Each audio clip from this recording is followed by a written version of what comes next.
Reckless Speculation Thursday continues here because I've got some. I floated something out on Twitter yesterday, Twins related, which we will get to in a second. But I think we should sort of build up to why I asked this question on Twitter by going through this recent Twins stretch where they haven't scored a run in 20 innings. They've been shut out 7 times so far this season. Actually, it was not good. They've lost 3 of 4 now to the atrocious Detroit Tigers in this series. They got a bunch of guys on the COVID list, or guys who are unvaccinated and won't be able to travel to Toronto for their next series.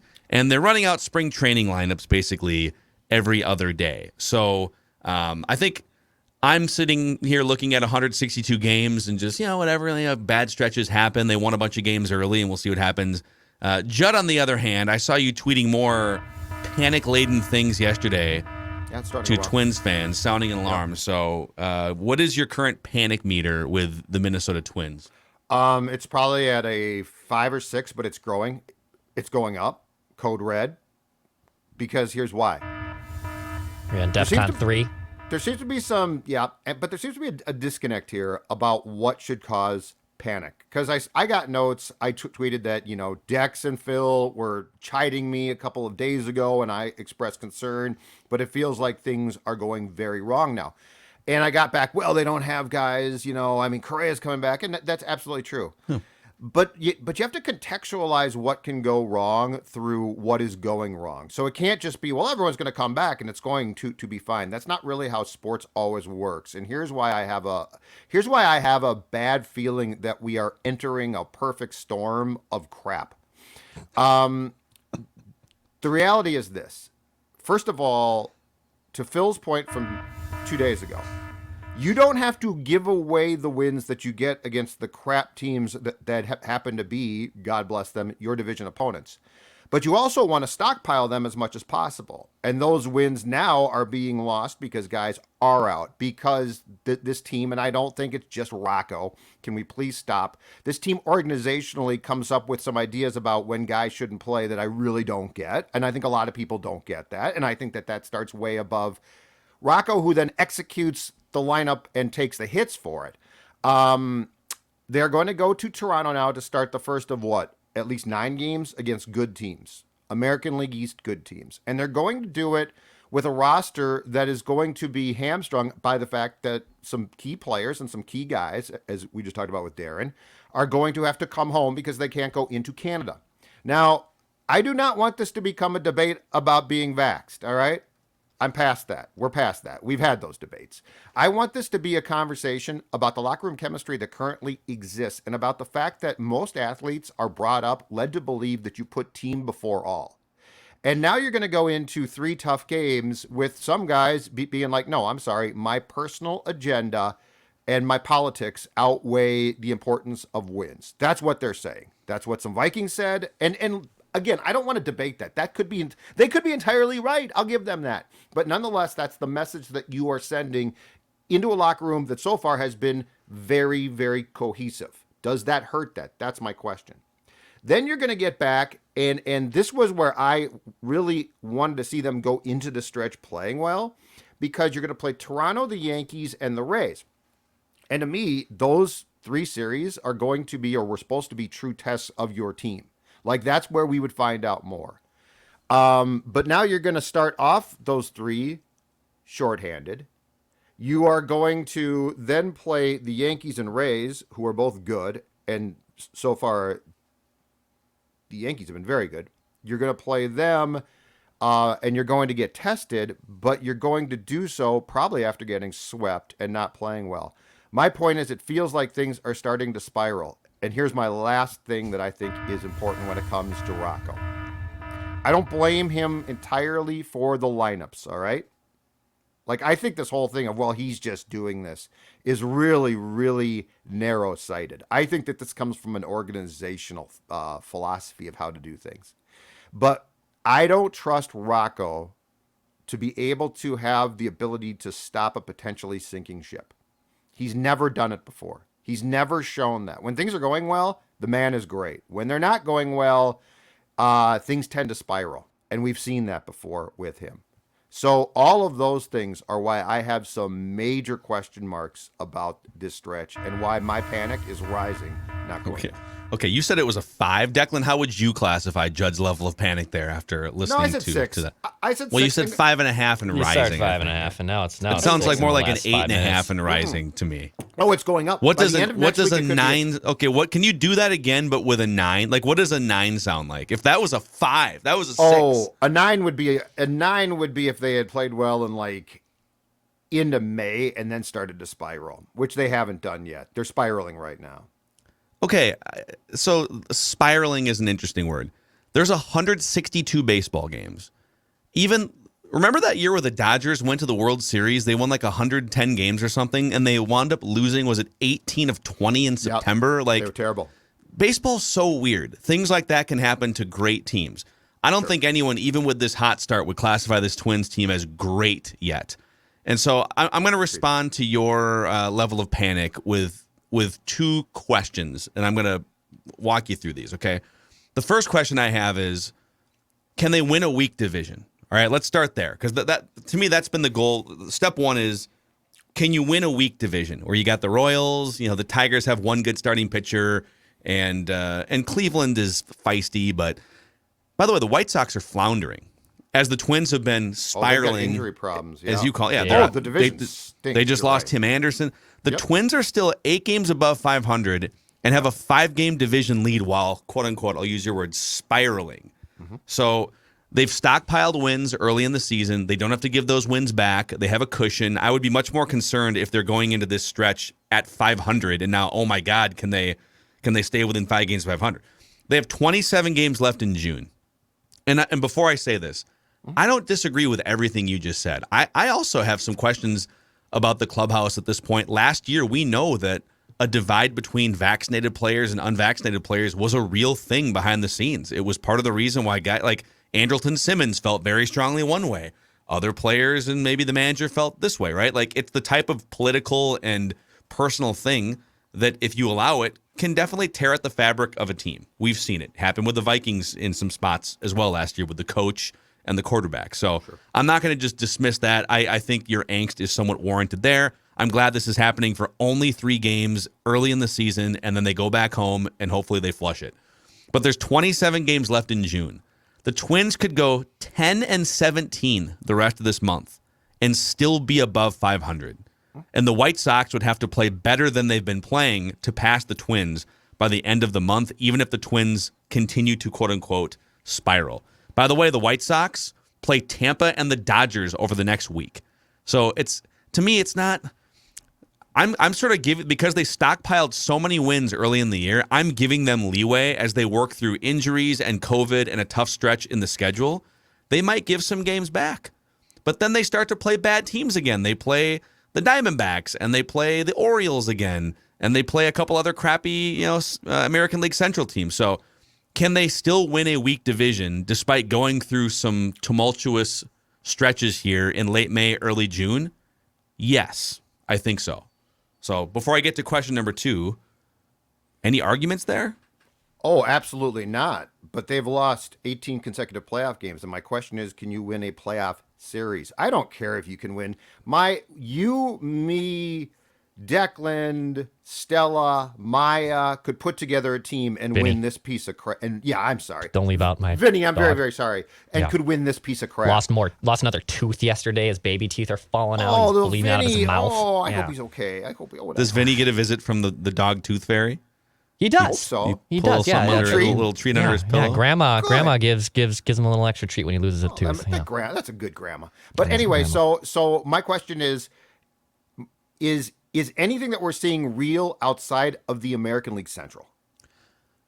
And that's my next question, which Okay. is, okay, so there's go win a weak division is category number 1, because that'll get you to the playoffs. And I think they can go through a rough stretch here in the next 2 weeks. They can lose some games. They could lose 5 of 6 or whatever and still come back home. Well, they're coming back home after the Toronto series, but I'm saying they could literally go 10-17 and still be above 500 at the halfway point in the season. Question number 2 is, independent of what happens the next 2 or 3 weeks, can and will they add a couple key pieces to this team to get them a boost in the second half of the season.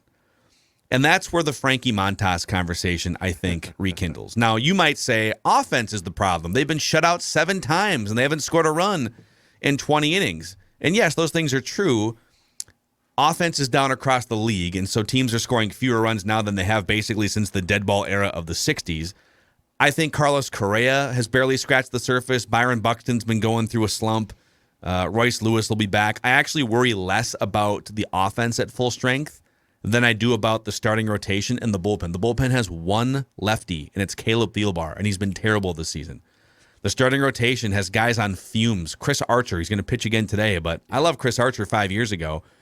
If you could make a trade for a number 1 starting pitcher in Frankie Montas and have a top 3 rotation of Montas, Sonny Gray when he comes back, and Joe Ryan, that's a badass playoff rotation and a rotation that can help win you some 3-2 ball games late in the season if offense hasn't come around. Mm-hmm. And so I'm looking at some of these reports from before the season when the Montas talks were heating up, but no one actually pulled the trigger.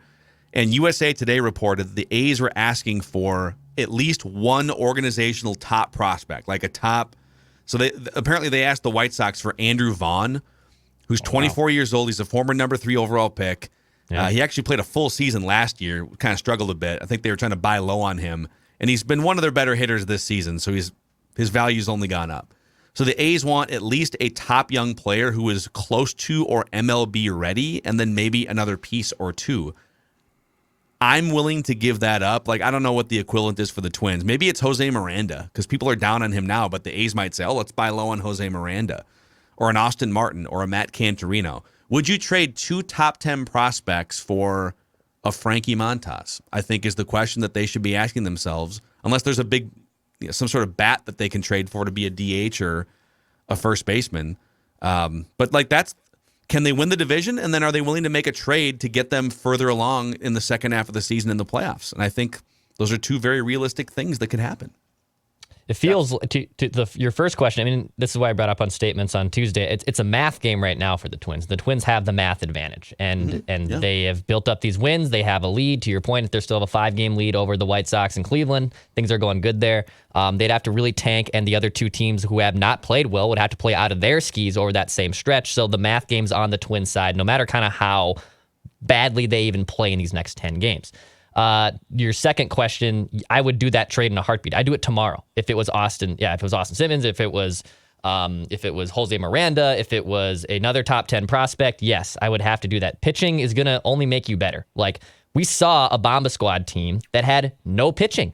They were forced to throw Randy Dobnak in game 2 of the ALDS. Pitching makes everything better. Everything. So if Sonny Gray is indeed coming back fine from his bicep injury, that's great. If you have a formal rotation of Montas, Sonny Gray, Joe Ryan, I'll stack that up against most other teams' top 3 in a playoff rotation. I don't know if they'd have the advantage in game 1 against a Garrett Cole necessarily, or a Justin Verlander in Houston, but do they have a good 1-2-3 punch, as good as any team in the AL if those 3 were your playoff rotation? Absolutely. So I would do that trade in a heartbeat. I guess my question is this. What do we expect or want? Because this division's so bad, like, you should win it. You should, definitely. But I'm not impressed. I want way more than that. The Montas trade would give you a chance. But here's my biggest problem. I feel like this entire thing is built now, the more I watch it, on a house of cards, because I don't trust the people running it. I don't trust them when they don't play Buxton last night. And I guess my question is this. Is Buxton hanging by a thread here? Like, are they like every day, should we IL him? Should we play? Like, there's something weird here because you faced a depleted Tigers pitching staff that put their best starter out there last night, and you literally put out a forfeit lineup. Like, you basically said, screw it. I feel like the whole thing is a house of cards, and I feel like there is an infrastructure problem, and I feel like the ground floors, which are supposed to hold up the entire building, are crumbling, and it feels like it's all going to come down. I don't trust anybody running this thing right now. I think that they aren't as smart as they think. I think that they've become arrogant in some ways, and look, winning this division is no reflection of being good. That's my problem. I mean, Dex is right. But you're already. It's a math game. Judd, how many good teams have they played? They've played Houston 3 times. Right, but that's my point. They beat Tampa 2 out of 3 earlier in the season. Yep. I mean, they haven't played. They split against Boston, who's been pretty hot, and they got beat twice by the Dodgers. They've played like 6 games against good teams so far. You're punishing them for something that they can't even. So they're winning a bad division by 5 games, and you're like dumping on them for that.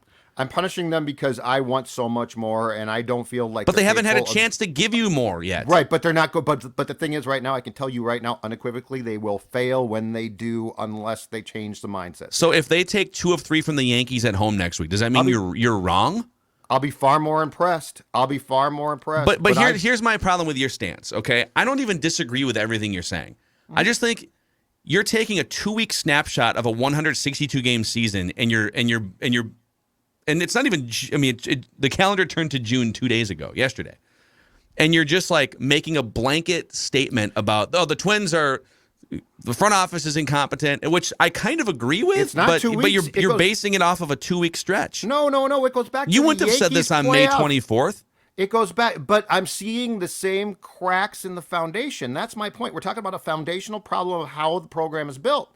And I've seen this since the Yankees playoff series when these people started, to Dex's point again, Randy Dobnik. I'm seeing the same mistakes repeated over and over and over again because you know what, really, and because I don't think that they're dumb. So let me make that very clear. They're arrogant, but not dumb. Well, but you just said you don't think they're as smart as they think they are, but they're not dumb. They're in between somewhere. Because here's what they lack. Smart people, really smart people, often lack common sense. And they lack common sense. They need a common sense coach. They need somebody to say, what are you doing today? Why is Buxton not playing? I mean, Doogie's point's spot on. You played Buxton in back-to-back games of a doubleheader, but yet against the one Tigers and then pitcher, they rested him the day after playing 2 games. I understand that. No, you rest him in the second game of that double dip, and then you bring him back and start him against the Tigers' best starter. No, but what they're saying is this is so hard because you're going too far with this take right now. You're going way too far with this take right now. They're in first place. They're 8 games over 500. The reason why first of all, they told everyone like 3 weeks ago, in part because of your questions, and I think we should all appreciate that. They told everyone the truth about Buxton. He's got essentially a chronic knee injury, and they're going to have to build in rest days every 3 or 4 days for him. Right. It's not as easy as saying, there's 2 games on Tuesday and 1 game on Wednesday, and so let's rest him for one of the games on Tuesday. No, they've already fired him up for Tuesday. He's already done the whole warm-up thing, and he's played a game, so it's easier for him to DH and play 2 games on Tuesday than fired up again on Wednesday. They told you what they were going to do weeks ago, and now you're saying, what are they doing? Problem. They already got caught lying, though, about that very thing. Because remember about a month ago when they said when Byron Buxton is out, he is out. We will not pinch hit him. We will not ask him to walk across the parking lot. We'll give him a golf cart. Then they come back and say, well, now we can pinch hit because you don't understand in this game. I'm telling you, don't buy into the fact that they think that they are smarter. And I'm not trying to say, I just want to make it very clear. They're not dumb. They lack common sense at times. They lack the common sense. Nobody says, okay, we need to have a plan here. They're trying to sell us on plans that they don't necessarily believe themselves. I think the ultimate goal of this season, and to a lot of people of this fan base, is just win a GD playoff game. Such a low bar.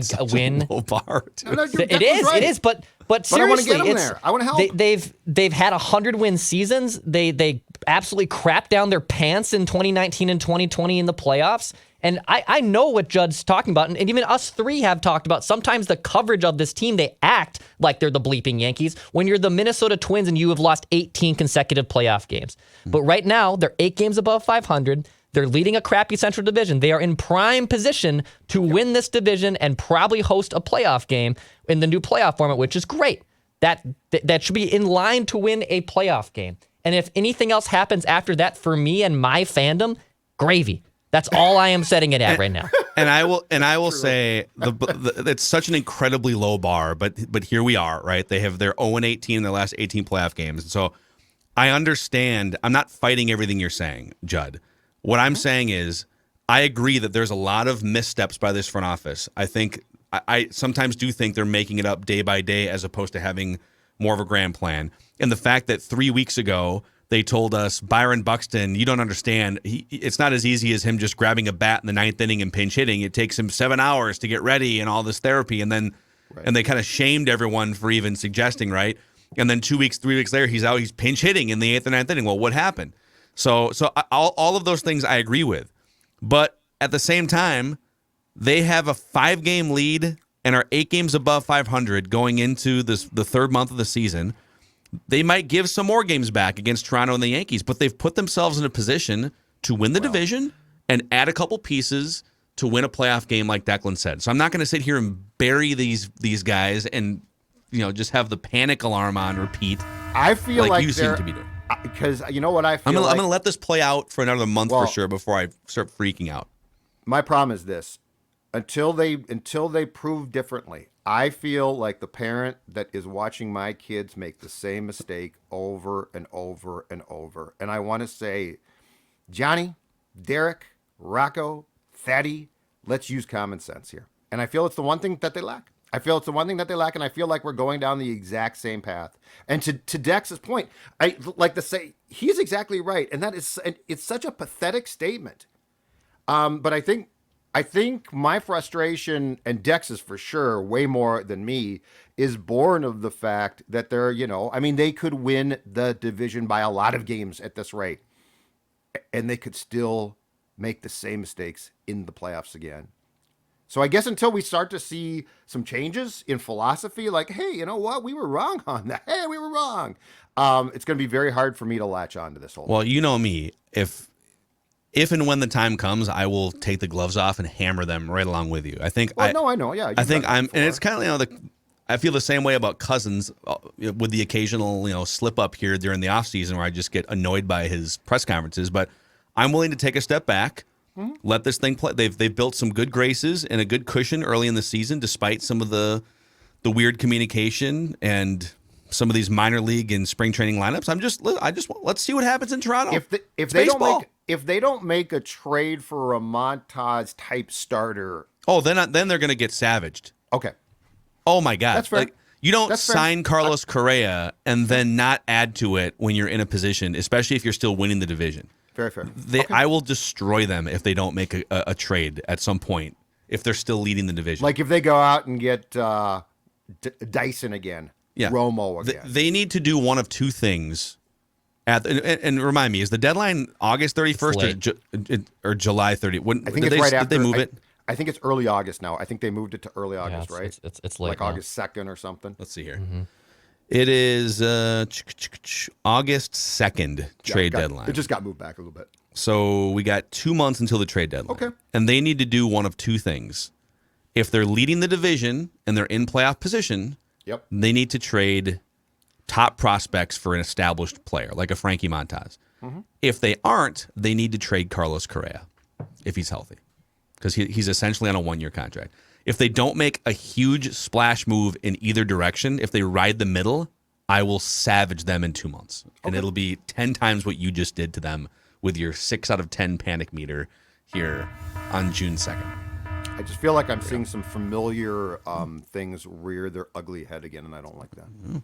Speaking of familiar things rearing their ugly heads, you can always count on us to tweet ridiculous things and then be called out every Thursday by Declan. Old Tweets Exposed, presented by our friends at Aquaside today. Declan?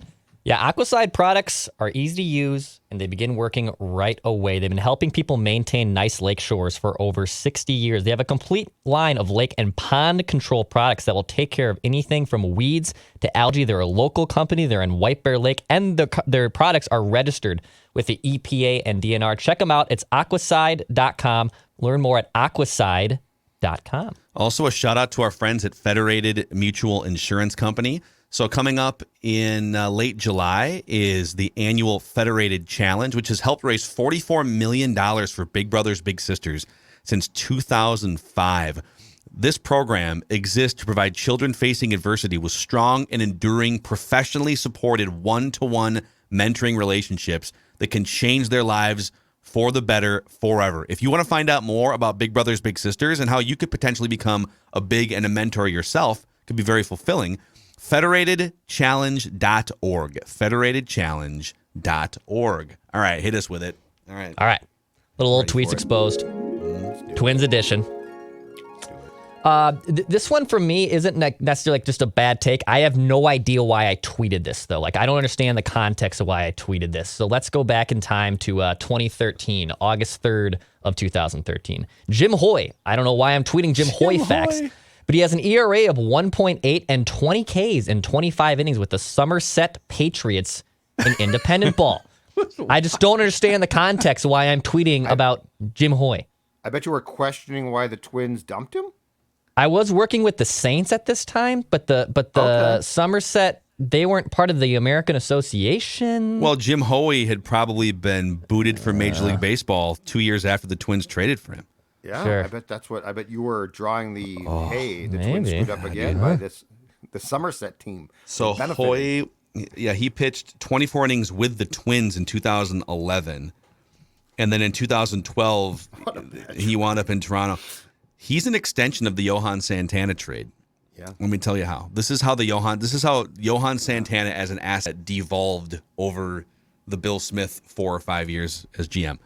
So they wind up, they could have had any number of great young players, Jacoby Ellsbury, John Lester from Boston, all these offers that were being made, that offseason. And then the Yankees, a young Phil Hughes was on the table. I think Melky Cabrera was on the table, all these recognizable names. And the Twins wind up with Carlos Gomez and essentially 3 nobody. Although Phil Umber threw, I think, a perfect game or a no-hitter one time. Game, yeah. White Sox, yeah. Yeah, and then Hilarious. his arm exploded after that. But so they basically traded Johan Santana for Carlos Gomez. And then they kind of butchered Carlos Gomez. And they traded him for J.J. Hardy, which, J.J. Hardy was a really good shortstop for the Brewers. Yep. A little bit of an injury-plagued season with the Twins. He goes to Baltimore then for Jim Hoey. So they wind up trading Johan Santana for Carlos Gomez for J.J. Hardy, and then Hardy goes to Baltimore. Their trainers do a little Mr. Miyagi on his wrist, and he hits 30 bombs for Baltimore. And then they get Jim Hoey, who he pitched 24 ineffective innings for a 90-loss team. So Johan Santana for Jim Hoey was basically pretty much the trade. Woof. Woof, woof, woof. Yes. Yeah, and then thanks he for was that selected by uplifting bit of waivers. Twins news. Selected off waivers by the Blue Jays from the Twins. So they gave up Hoey for nothing. So they basically gave up Johan Santana for almost nothing, if you want to play it out that way. Okay. Anyways, all right.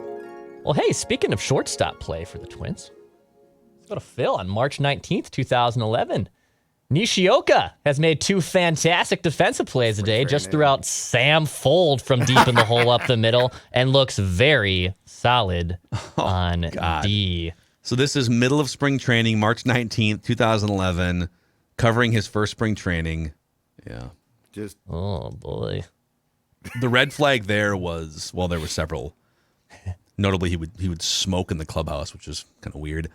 But he would train on the side fields, the back fields out at the Hammond Stadium complex with his little entourage, his personal trainer. He had some sort of like nutritionist, and then I think his translator was out there too. And he would just be running, and he had his own like Nishioka sort of issued garb that he would wear. He wasn't wearing Twin stuff. This is right before the official pitchers, catchers, and position players report. Yep. And his teammates were like, "Hey, we're all kind of unofficially working out over here. If you want to join us," and he didn't want to. He had his own routine that he was going to go through to get himself ready for the season. Yeah, really worked well. Woof.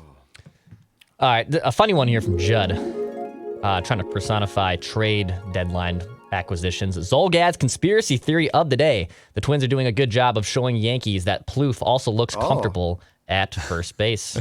Trevor Plouffe was cut and not offered a contract in arbitration after the 2016 season. But Judd trying to get the Trevor Plouffe to the New York Yankees. I was trying to help him out. I was scheme. trying to give him Bronx Bombers, baby. It's pretty good. Using TweetDeck at the time. I still Yeah, use I did use TweetDeck. TweetDeck. I Yeah. love TweetDeck. Loved. That was my previous computer. I had TweetDeck on it. Yeah, it's good. Well, you can still use TweetDeck. It's a website. Love TweetDeck. I'm fine Great. with I'm fine with Twitter now. I just dumbed down my expectations. I don't know. I feel like putting good at defense in the same sentence as Nishioka Yeah.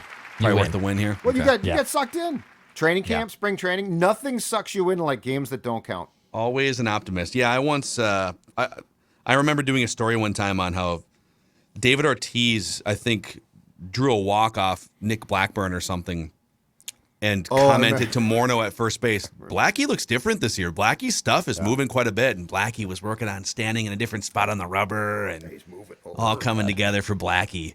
Missing more bats. Watch out for Blackie was the article that I wrote. You know what? You were trying to pass along positive missives to the people back in the chill of the Minnesota cold. Yeah, people just wanted Twins optimism, and I gave them, for that one day, Twins optimism. So, all right, that's your Reckless Speculation Thursday. Your old tweets exposed here. Old school Twins argument between Mackie and Judd. Tomorrow, Action Movie Rewind and Feedback Friday. Top Gun Maverick. Spoilers all over the place. So yeah, exactly. If you don't want it to be spoiled, then just put that episode on ice and listen to it afterwards. But we're pumped for that. I see what you did there. You like that? Yeah.